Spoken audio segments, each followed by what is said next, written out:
Okay, we are at the Hilton Pasadena, and this is a quick room tour of the Hilton. There is no bathtub, but a nice shower. And I'm only here one night, but this is beautiful. This is beautiful.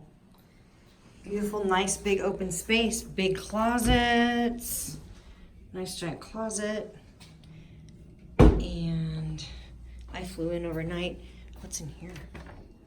Oh, fridge. I wonder if it's got stuff in it. Nope, we can just use it. Fridge and a safe. Very cute. This is the room. Hilton Pasadena. Nice big king size bed. I got a big kind of chase type lounge here, which is cool. And a desk. And a big TV. I don't think those are cupboards down there, but this is a pretty cool 360 view of the room here. Not bad, not bad. Very styled well. And there's my view of Pasadena. Not super exciting. Some kind of cool older buildings. Looks like there's a Dow of Wellness across the street from me.